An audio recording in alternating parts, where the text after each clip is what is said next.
Bismillahirrahmanirrahim. Assalamualaikum warahmatullahi wabarakatuh. Yang terhormat Ibu Kepala SD Negeri 240 Kasutu, yang saya hormati Bapak Ketua Komite SD Negeri 240 Kasutu, perwakilan orang tua siswa yang alhamdulillah menyempatkan diri untuk hadir bersama-sama kami di ruangan ini yang betul-betul saya sangat istimewakan. Rekan guru yang saya hormati serta anak-anakku sekalian, ada juga perwakilan peserta didik yang alhamdulillah bergabung di ruangan ini. Puji dan syukur kita panjatkan kehadirat Allah Subhanahu wa taala karena pada kesempatan pagi menjelang siang hari ini kita bisa bersama-sama hadir di ruang guru ini untuk melaksanakan suatu aktivitas, yakni tujuan kita berkumpul di tempat ini untuk membahas masalah aset yang terdapat di lingkungan sekolah kita. Ya, salawat serta salam tidak lupa kita kirimkan kepada junjungan kita Nabi besar Muhammad SAW, Nabi yang diutus ke permukaan bumi ini untuk menyempurnakan akhlak manusia. Ya, pertama-tama saya mengucapkan terima kasih yang tak terhingga kepada seluruh peserta yang telah hadir dalam ruangan ini, terkhusus kepada Ibu Kepala Sekolah, Bapak Komite dan orang tua siswa serta anakku Ibu Aulia, karena seyogyanya sekarang ini kan waktu istirahat. Kita seharusnya menikmati waktu istirahat kita. Guru-guru yang telah mengajar tadi seharusnya sedang istirahat, orang tua seharusnya bekerja di kebun, mungkin melakukan aktivitas di rumahnya, tetapi karena mengingat pentingnya kegiatan kita pada hari ini, sehingga alhamdulillah kita bersama-sama hadir untuk memenuhi undangan dari saya. Nah, izinkan saya untuk membawakan sebuah atau memfasilitasi untuk kegiatan bagaimana kita bisa mengenal aset. Ya, yang namanya aset Bapak dan Ibu, bahwa sesuatu yang menjadi potensi. Jadi aset itu adalah potensi yang terdapat di sekolah kita, bahkan di lingkungan sekolah kita. Nah, ini merupakan modul yang sedang saya pelajari di modul 3.2, bagaimana seorang pemimpin pembelajaran memanfaatkan segala sumber daya yang terdapat di sekitarnya untuk mewujudkan sekolah yang berkualitas. Nah, jadi sekolah diibaratkan sebuah ekosistem, yang mana ketika kita melihat pengertian daripada ekosistem, ekosistem itu adalah hubungan timbal balik antara benda hidup dan benda tak hidup dalam suatu lingkungan. Ya, jadi ada keterkaitan antara benda hidup dan makhluk hidup dan benda yang tak hidup, biotik dan abiotik yang terdapat di dalam sebuah lingkungan. Sama halnya dengan sekolah. Ya, sekolah itu harus ada interaksi. Ya, interaksi antara makhluk hidup, interaksi antara makhluk hidup dengan benda tak hidup yang ada di satuan pendidikan, agar suatu kegiatan yang ada di sekolah itu bisa terlaksana dengan baik. Nah, apa sajakah faktor-faktor yang termasuk makhluk hidup dan makhluk tak hidup? Ya, akan kita jabarkan satu persatu. Ya, misalnya yang termasuk makhluk hidup yang ada di lingkungan sekolah, yang pertama ada murid. Jadi anakku Miftahul Aulia mewakili teman-temannya nanti bisa disampaikan bahwa murid itu merupakan aset sekolah kita yang sangat berharga. Ya, tanpa murid kira-kira sekolah kita ini mau bagaimana? Ya, sekolah kita tidak ada artinya kalau tidak ada murid. Makanya ketika ada anak saya yang usia sekolah, ya diupayakan untuk didaftarkan. Kemudian yang selanjutnya kepala sekolah. Ya, suatu sekolah, sebuah sekolah kalau tidak ada kepala sekolahnya, tidak ada pimpinannya, maka sekolah itu tidak bisa terlaksana semua program-programnya, tidak terarah. Ya, maka kepala sekolah itu termasuk aset. Ya. Kemudian guru. Ya, di sekolah juga ada muridnya, ada kepala sekolahnya. Kalau tidak ada gurunya, maka proses pembelajaran tidak bisa terlaksana dengan baik. Selanjutnya, staf atau tenaga kependidikan. Bisa kita bayangkan dulu, ingat-ingat kembali ketika Ibu Sumarni belum ada di sekolah kita sebagai staf atau tenaga kependidikan. Tidak ada yang mengurusi administrasi, maka kita kewalahan. Nah, kemudian pengawas sekolah. Nah, pengawas sekolah juga merupakan faktor-faktor makhluk hidup yang termasuk makhluk hidup yang sangat berperan penting di dalam sebuah sekolah. Kemudian selanjutnya orang tua. Nah, makanya saya mengundang orang tua, perwakilan orang tua, karena saya mau menyampaikan bahwa orang tua harus menyadari betapa pentingnya peran orang tua bagi keberlangsungan sekolah kita. Kalau orang tua tidak mendukung program-program yang ada di sekolah kita, maka tentunya apapun yang diprogramkan oleh sekolah itu tidak bisa terlaksana dengan baik. Nah, kemudian masyarakat sekitar sekolah. Walaupun masyarakat itu tidak memiliki anak yang disekolahkan di sini, tapi mereka memiliki peranan sangat penting untuk menjaga lingkungan sekolah, menjaga kondusifnya situasi pada saat anak-anak belajar di sini. Itu kan ditentukan oleh masyarakat yang ada di sekitar sekolah, terutama yang paling dekat, karena dialah yang harus menjaga bangunan sekolah ini. Murid, orang tua siswa, guru, kelas sekolah, staf, dan semuanya kan akan pulang pada waktunya. Dan tentunya masyarakat sekitar sekolah itulah yang paling dekat dan menjaga kondusifnya lingkungan sekolah kita. Nah, kemudian dinas terkait.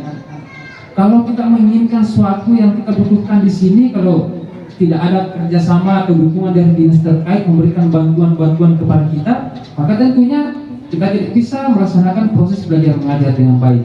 Misalnya, baru-baru ini kan kita mendapatkan bantuan Chromebook dan HP.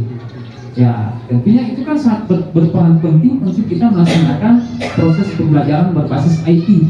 Nah, kalau tidak ada misalnya dari bantuan dari dinas pendidikan, tentunya kegiatan itu tidak bisa terlaksana dengan baik. Baik Bapak dan Ibu, kita lanjutkan. Nah, inilah yang merupakan faktor biotik atau makhluk hidup yang sangat berperan penting di dalam proses keberlangsungan program-program yang ada di sekolah. Jadi ini semua termasuk aset. Yang kedua, faktor abiotik. Jadi faktor biotik itu termasuk yang tak hidup. Ya, jadi ada kan sesuatu yang sangat penting, tapi itu bukan makhluk hidup. Seperti apakah contohnya? Keuangan.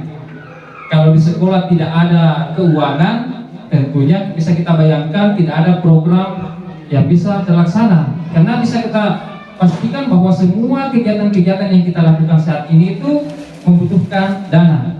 Nah, maka di sini peran faktor abiotik berupa keuangan itu sangat menunjang keterlaksanaan sebuah program di sekolah kita. Yang kedua, sarana dan prasarana, atau biasa disingkat sarpras. Misalnya bangunan sekolah, bangunan laboratorium, perpustakaan, dan lain-lain sebagainya. Itu juga sangat menunjang semua kegiatan-kegiatan yang ada di sekolah kita. Selanjutnya lingkungan alam. Nah, ini juga termasuk lingkungan alam. Nah, lingkungan alam ini kan sangat berperan penting. Pernah dulu saya merasa bahwa lingkungan itu bukan aset. Yang saya pikir aset itu hanya berupa barang-barang yang bisa kita lihat. Ternyata setelah saya mempelajari modul 3.2 ini, ternyata lingkungan itu adalah sesuatu yang aset yang sangat berharga. Dulu saya merasa bagaimana sih rasanya kalau kita mengajar di kota, enaknya semua ramai, pokoknya kita mau apa-apa semua sudah tersedia. Saya tidak menyadari bahwa kita mengajar di daerah seperti ini dengan udara yang sangat sejuk, itu ternyata aset yang sangat berharga. Itu yang kadang-kadang saya lupakan sebelum saya mempelajari modul ini, dan ternyata saya menyadari sekarang bahwa kita harus bersyukur kita mengajar di daerah seperti ini. Nah, itulah faktor-faktor abiotik yang terdapat dan biasanya ada di faktor-faktor abiotik yang sangat menunjang pelaksanaan program-program yang ada di sekolah kita. Nah, kita akan bahas secara terinci berdasarkan kerangka dari Green dan Haynes pada tahun 2016. Ini ada pakar yang namanya Green dan Haynes. Ini yang dikeluarkan pada tahun 2016. Kenapa? Karena kita pada saat melakukan suatu kegiatan itu kita seharusnya berdasarkan pada prinsip atau ada pakar-pakar yang kita jadikan landasan berpikir untuk kita berbuat. Nah, dia mengatakan bahwa ada 7 aset utama. Ya, kemudian di dalam bukunya itu disebut sebagai modal utama. Modal utama yang menunjang keterlaksanaan sebuah program atau terciptanya pendidikan yang berkualitas. Ya, dan menjadi aset di sekolah kita. 7 aset tersebut. Yang pertama adalah modal manusia. Jadi ini ada kaitannya dengan yang tadi. Nah, modal manusia ini merupakan investasi dari sumber daya manusia yang sangat penting yang berkaitan dengan kesehatan, pendidikan, kesejahteraan, dan harga diri seseorang. Nah, kemudian selanjutnya, pemetaan modal atau aset individu merupakan kegiatan menginventarisir pengetahuan. Jadi kita akan menginventarisir pengetahuan, kecerdasan, dan keterampilan yang dimiliki setiap warga dalam sebuah komunitas. Jadi kan kita di sini tentunya kita bisa mengenali potensi manusia yang ada di sekolah kita. Misalnya, kepala sekolah sudah bisa memetakan, oh guru ini potensinya di bagian apa, guru ini potensinya di bagian apa. Jadi pada saat nanti pembagian tugas, kepala sekolah membagi tugas itu sesuai dengan potensi yang dimiliki oleh guru tersebut. Tujuannya apa? Supaya guru itu bisa melaksanakan tugas dan tanggung jawab dengan baik. Contoh misalnya, kalau seandainya ibu kepala sekolah tidak memiliki kemampuan itu, tapi alhamdulillah karena di sini betul-betul ibu kepala sekolah telah menjalankan tugasnya dengan baik dan mengenali potensi kami. Contoh saja, kalau seandainya saya ditempatkan di kelas 1, bagaimana jadinya? Sementara saya tidak memiliki potensi untuk mengajar siswa-siswa yang masih kecil-kecil. Nah, maka disitulah salah satu contoh bahwa guru itu harus dimaksimalkan potensinya sesuai dengan kemampuannya. Nah, selanjutnya kita akan melihat di sekolah kita ini aset kita seperti apa dari segi manusianya, supaya langsung kita bisa mungkin kerjakan sekarang. Bukan hanya teori, saya mau kita kerjakan sekarang yang menjadi potensi dari sekolah kita di sini. Dari modal manusia apa kira-kira yang kita miliki di sini? Ada yang bisa memberikan pendapatnya? Kita di sini modal manusianya di sekolah kita di Dongkok Ulu ini apa? Apakah dari segi siswanya, gurunya, masyarakat sekitar sekolah, pengawasnya, dinas terkaitnya, pemerintah daerahnya? Kira-kira yang mana yang kita miliki di sini? Saya berikan kesempatan kepada Bapak dan Ibu untuk menyampaikan pendapat supaya saya bisa langsung ketik di sini. Ada yang bisa memberikan pendapatnya, Bapak dan Ibu? Aset kita di sini dari segi manusia itu apa? Murid. Ya, Siswa, murid. siswa. Ya, siswa. Kepala sekolah. Kepala sekolah. Tenaga kependidikan. Masyarakat. Dinas terkait. Masuk juga barangkali Pak. Modal manusia juga. Iya Bu Haji, karena kalau tidak ada, kalau dinas pendidikan, artinya Bapak kepala dinas pendidikan tidak mendukung kita, tentunya kita tidak bisa menjalankan tugas dengan baik. Orang tua siswa. Ya, jadi mulai dari muridnya, kemudian guru, kepala sekolah, kemudian dinas terkait, pengawas, masyarakat sekitar, kemudian juga komite, orang tua siswa, itu semua sangat mendukung kita dalam hal manusianya. Ya, memang betul sekali Bu Kasma bahwa peran komite sekolah, khususnya kita di sini itu sangat luar biasa. Kenapa? Karena beliau juga adalah orang yang sangat ahli di berbagai bidang, khususnya di bidang elektro, jadi teknik elektro. Dan saya berterima kasih kepada Bapak Komite telah mengantarkan saya untuk mewakili sekolah sekaligus mewakili calon guru penggerak untuk menampilkan karya Bapak yang sangat luar biasa.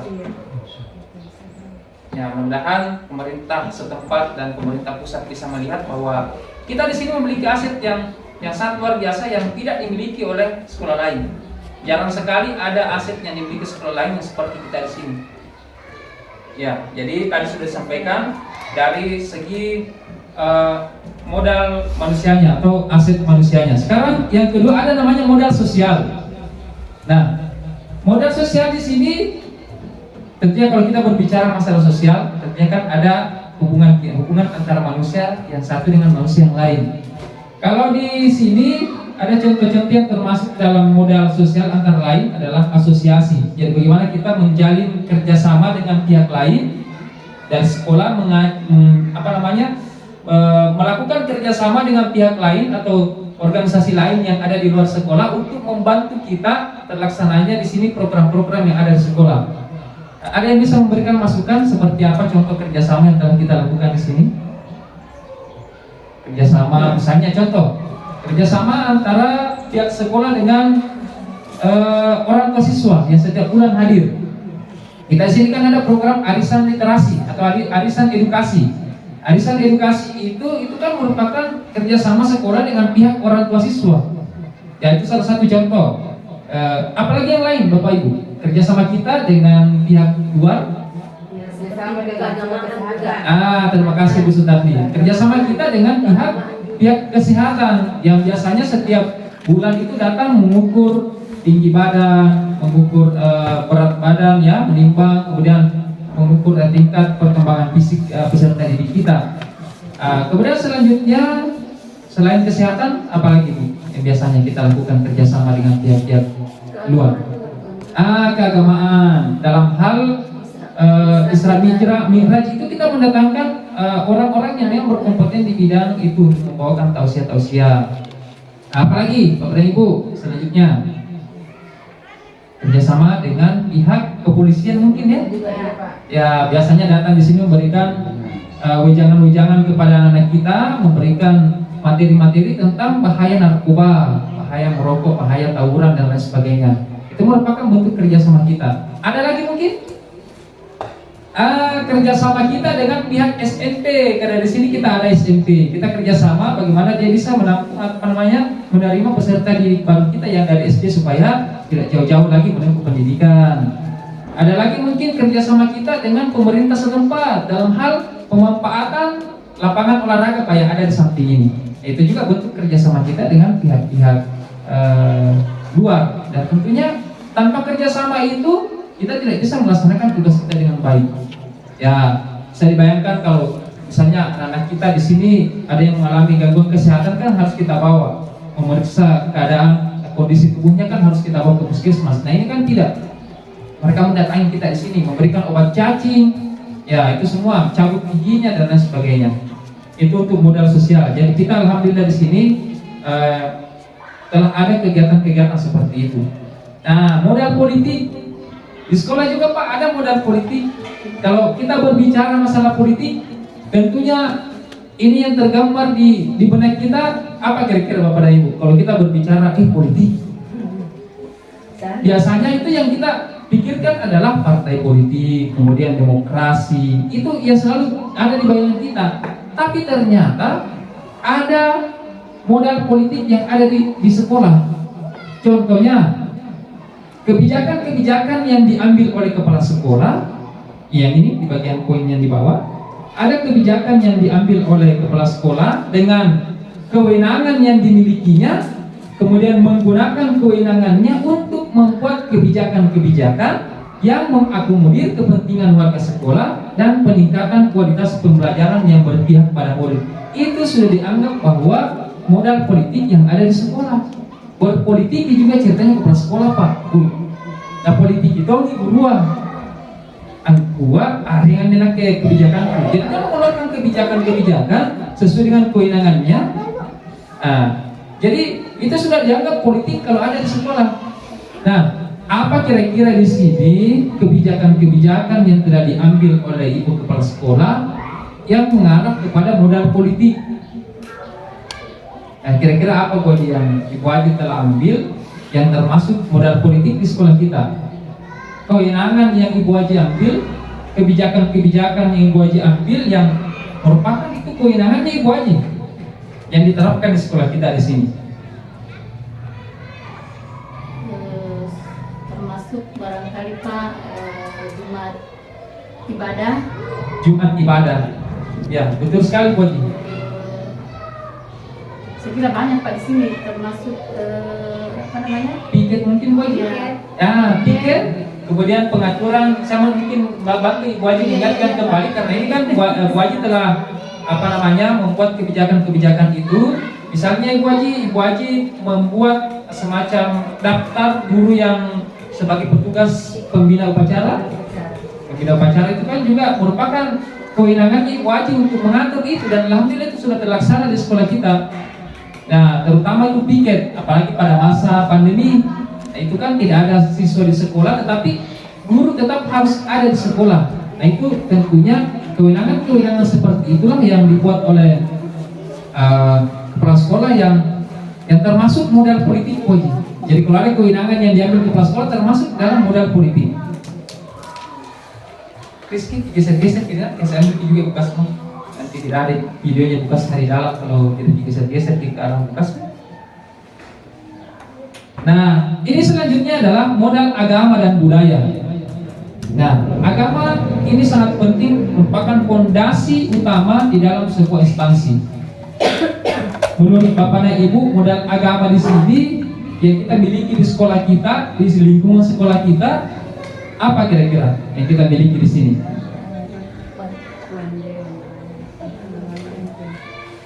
Tentunya di sekolah kita kan ada guru agama. Saat ini ada 2 guru agama yang kita miliki di sekolah ini. Tentunya itu merupakan aset yang sangat berharga bagi sekolah kita untuk meningkatkan kemampuan peserta didik kita. Bahkan bukan cuma kemampuan peserta didik, ya bahkan bisa memberikan wejangan-wejangan kepada kami semua di sekolah ini untuk meningkatkan kemampuan kita dalam hal peningkatan ibadah dan hubungan kita kepada Sang Khalik. Kalau di sekitar sekolah mungkin yang bisa meningkatkan kualitas agama di sekolah kita, apakah ada?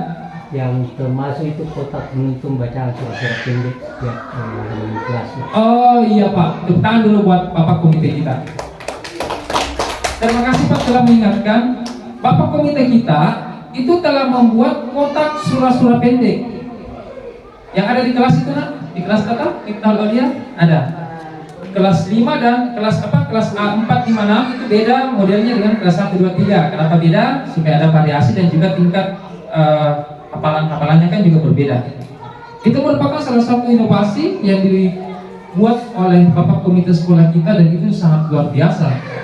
Nah, itu merupakan aset yang kita miliki karena dengan adanya kotak itu membuat peserta didik kita itu lebih antusias lagi di dalam membaca dan menghafal surat-surat pendek. Apalagi kira-kira di sini di lokasi kita di SD 24 Tasus itu kan banyak alumni penghafal Al-Quran. Apalagi sekarang ini ada yang sedang menuntut ilmu di Kairo, Mesir. Jadi itu kan aset bagi kita. Kalau mereka pulang nanti itu kan bisa kita jadikan sebagai kita bisa bekerja sama dengan mereka untuk membina di sekolah kita, memberikan ujangan-ujangan kepada anak kita bagaimana cara menuntut ilmu agar bisa berhasil seperti itu. Kalau budaya dari segi belajar bahasa daerah. Ya belajar bahasa daerah termasuk. Terima kasih Bu Sultan Selimatkan. Budaya Barasanji. Bahkan anak-anak kita di sini banyak yang bisa Barasanji. Ya banyak. Bahkan mengikuti lomba di tingkat kecamatan, Pak ya. Mengikuti kegiatan di tingkat kecamatan dan dapat juara. Ya, kalau ada lomba tingkat desa selalu dapat juara. Ya, itu merupakan aset kita. Kebudayaan itu kalau terus dilestarikan, apalagi anak-anak kita sudah banyak yang hafal, insya Allah budaya Barasanji itu akan tetap lestari, khususnya kita di Kasuso ini. Ada lagi Pak mungkin kebudayaan yang ada di sini, budaya-budaya apa kira-kira yang ada di Kasuso ini yang harus kita lestarikan terus? Mungkin perwakilan orang tua, budaya apa kira-kira yang ada di Kasuso ini yang kita tahu? Ya mungkin kami dari pihak sekolah belum mengetahui bahwa ada budaya seperti itu, kalau bisa disampaikan. Juga anakku kalau ada yang mengetahui ada budaya di sini yang harus kita lestarikan, itu kan harus disampaikan supaya kita bisa memberikan pembinaan di sekolah untuk generasi-generasi kita. Ada mungkin ya? Itu saja mungkin di Barasanji deh yang ada di Kasuso ini. Jadi itu tadi tentang modal agama dan budaya. Selanjutnya modal fisik. Nah, ini yang terlihat secara nyata di sekitar kita. Jadi ada 2 macam atau ada 2 kelompok utama tentang modal fisik yang ada di sekolah. Yang pertama berupa bangunan. Ya, bangunan yang bisa digunakan untuk kelas. Alhamdulillah kita di sini memiliki kelas yang cukup lengkap ya. Jadi tidak ada kelas yang kan ada sekolah sekarang itu satu kelas satu ruangan itu 2 kelas di dalamnya. Alhamdulillah kita di sini satu kelas satu ruangan juga. Kemudian laboratorium Ya, baru-baru ini kita mendapatkan bantuan laboratorium. Kemudian gedung perpustakaan juga ada. Ada lagi mungkin bangunan-bangunan lain yang belum saya sebutkan. Pagar, itu kan kita sudah memiliki hampir 100% pagar, tinggal sedikit lagi bangunan pagar yang kita butuhkan untuk membuat sekolah kita aman dari ancaman-ancaman binatang-binatang yang akan masuk ke lokasi sekolah kita seperti babi. Karena di sini kan kita berada di sekitar daerah hutan, itu bisa saja sewaktu-waktu kalau ada babi yang akan masuk ke lokasi sekolah kita merusak tanaman-tanaman yang ada di sekolah kita. Insyaallah mudah-mudahan tahun ini atau tahun-tahun depan kita bisa mendapatkan bantuan pagar. Kemudian infrastruktur seperti sistem air. Alhamdulillah kita di sini ada saluran air yang memang betul-betul airnya lancar. Kemudian jalan, jalanan di sini alhamdulillah bisa dilewati kendaraan dengan baik. Jalur komunikasi, ini mungkin yang kurang ya. Kita di sini belum ada akses internet ataupun untuk menelpon, itu yang menjadi kendala kita sebenarnya di sini. Kemudian apalagi yang lain, sarana-sarana pendukung yang lain yang berpotensi untuk di sekolah kita di sini. Selain infrastruktur yang tadi, apakah masih ada yang merupakan bangunan atau fisik yang menjadi modal kita atau aset kita di sini? Tersedianya mungkin tempat bermain anak-anak, ya ada halaman sekolah yang bisa digunakan anak-anak untuk bermain. Ya, itu mungkin di modal fisik. Selanjutnya kita ke modal lingkungan alam. Ya, kita di sini alhamdulillah seperti yang saya sampaikan tadi bahwa Desa itu memiliki udara yang sangat segar, jauh dari hiruk-pikuk keramaian kota. Itu salah satu potensi yang harus kita syukuri. Kalau di kota, apalagi yang sekolahnya berada di pinggir jalan, itu kan anak-anak tidak bisa konsentrasi untuk belajar karena banyak suara-suara kendaraan. Nah, kalau di sini kita alhamdulillah aman, jauh dari kebisingan, ya jauh dari polusi. Tidak ada di sini pabrik-pabrik besar yang mengeluarkan asap kimia berbahaya bagi anak-anak kita. Yang ada kalau di sini awan. Dan awan itu adalah merupakan simbol bahwa kita itu memiliki udara yang sangat segar. Ya, apalagi udara di sini itu memang tidak perlu kita menggunakan kipas angin. Beda halnya kalau kita di kota harus menggunakan AC ataupun kipas angin, itu membuat kita sebenarnya mudah terkena penyakit. Nah, kalau kita di sini alhamdulillah udara kita masih sangat segar. Itu salah satu aset yang sangat berharga yang harus kita syukuri. Jadi dulu sebelum saya mengenal bahwa udara itu aset, saya bisa mengenai dinginnya dan lain sebagainya. Tapi setelah saya menyadari bahwa itu adalah aset, saya bersyukur dan merasa bahwa bersyukurlah kita berada di tempat seperti mengajar. Dulu waktu saya mengajar di Pulau 9, rasanya mau buka baju terlalu panasnya, gerah. Ternyata lebih baik mengajar di daerah dingin daripada di daerah panas. Kalau dingin masih bisa kita pakai jaket. Tapi kalau di daerah panas, apalagi di sana tidak ada listrik, kita mau buka baju, tidak etis. Kita mau mengajar juga tidak bisa konsentrasi karena panas. Ya, itu mungkin dari segi lingkungan alam. Kemudian modal finansial. Nah, apa kira-kira di sini modal keuangan kita yang bisa mendukung program-program di sekolah kita? Sumber penghasilan sumber dana kita di sini apa saja? Misalnya dari siswa, kemudian ada pertanian. Iya. Jadi terima kasih Bu telah mengingatkan adanya sumbangan siswa setiap hari Jumat. Jadi di sini itu ada program Pak, sekaligus saya laporkan kepada orang tua dan Pak Komite bahwa ada kegiatan kita setiap hari Jumat itu Pak, peserta didik, tapi tidak diwajibkan. Yang ada sisa-sisanya uang jajannya disisihkan, itu ada kegiatan menyumbang setiap hari Jumat. Besarannya tidak ditentukan. Berapa bisanya anak. Kalaupun dia tidak ada sisa uangnya untuk sisa uang jajannya juga tidak ada masalah. Kemudian juga di belakang sekolah kita kan ada kebun-kebun sayur, biasa kita tanam wortel, dan itu kalau dijual menghasilkan uang. Kalau ada sisanya yang kita makan, ada sisanya untuk oleh-oleh, kalau ada tamu yang datang bisa kita jual. baru-baru ini alhamdulillah ada sekitar 300.000 lagi uang yang saya kumpulkan dari hasil tanaman wortel yang di belakang. Ya. Kemudian juga yang paling besar dananya yang kita terima untuk membantu finansial kita di sekolah ini adalah dari dana BOS. Itu yang paling utama. Dari dana BOS itu merupakan aset kita. Kalau tidak ada dana BOS, tentunya sekolah kita tidak bisa membeli barang-barang. Kemudian yang kedua ada juga namanya dana PIP kalau tidak salah. Dana PIP itu kan sangat membantu peserta didik kita yang kurang mampu. Ya, ada juga selain itu ada lagi yang namanya bantuan. Oh tidak salah Pak Daming, ada bantuan sosial Pak Adit. Ada kan yang biasa dapat itu lain PIP, lain juga dana bantuan sosial. Iya. Ya, KPH, ya. Jadi itu semua merupakan aset yang kita miliki untuk membantu peserta didik kita yang kurang mampu. Ya, kita harus syukuri bahwa kita mendapatkan perhatian penuh. Karena salah satu aset manusia juga yang sangat penting adalah aset manusianya seperti kepala daerah. Ya, seperti kita ketahui bahwa pemerintah kita saat ini itu sangat alhamdulillah perhatiannya terhadap pendidikan itu luar biasa. Bapak Bupati setiap awal tahun ajaran itu kan memberikan bantuan seragam sekolah.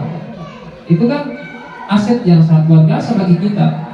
Alhamdulillah peserta didik kita tidak perlu lagi memikirkan mulai dari bukunya sampai pakaiannya, tasnya itu kan ditanggung oleh pemerintah daerah, dalam hal ini Bapak Bupati yang bekerja sama dengan Dinas Pendidikan. Inilah 7 aset yang bisa saya sampaikan, yang ini sesuai dengan pendapat dari Green dan Haynes yang di dalam bukunya pada tahun 2016. Jadi dia menuliskan 7 aset utama yang harus dimiliki oleh sekolah untuk terciptanya suatu program-program yang ada di sekolah untuk meningkatkan mutu pendidikan. Apakah ada yang ingin kita bicarakan lebih lanjut lagi Bapak dan Ibu mumpung kita bertemu di ruangan ini? Mungkin dari orang tua, yang mewakili orang tua ada yang mau sampaikan? Sudah jelas mungkin ya? Dari anak tuh kita sekali ada yang mau sampaikan? Pak Komite? Sudah cukup lengkap. Sudah cukup lengkap, dan tujuan kita untuk duduk bersama hari ini bahwa mudah-mudahan kita bisa menyadari bahwa oh inilah aset yang kita miliki. Orang tua menyadari oh saya ini asetnya sekolah ini, yang saya harus betul-betul kalau ada undangan dari pihak sekolah ini saya harus hadir karena saya ini aset, saya ini berperan penting untuk sekolah. Ya, jadi tentunya tanpa kerjasama dari semua pihak, apapun program yang kita keluarkan di sekolah ini tidak bisa terlaksana dengan baik. Terutama Miftahul Aulia sebagai perwakilan peserta didik sampaikan kepada temannya bahwa murid adalah aset di sekolah kita. Ya, maksimalkan potensi kita untuk belajar di sini. Mudah-mudahan Ananda Miftahul Aulia beserta teman-teman yang lain bisa berprestasi, karena muara daripada pendidikan itu adalah bagaimana menciptakan anak-anak yang berkualitas, yang cerdas, terampil, dan paling utama adalah memiliki akhlakul karimah, akhlak yang baik. Ya, demikian apa yang dapat saya sampaikan. Lebih dan kurangnya mohon dimaafkan. Wassalamualaikum warahmatullahi wabarakatuh.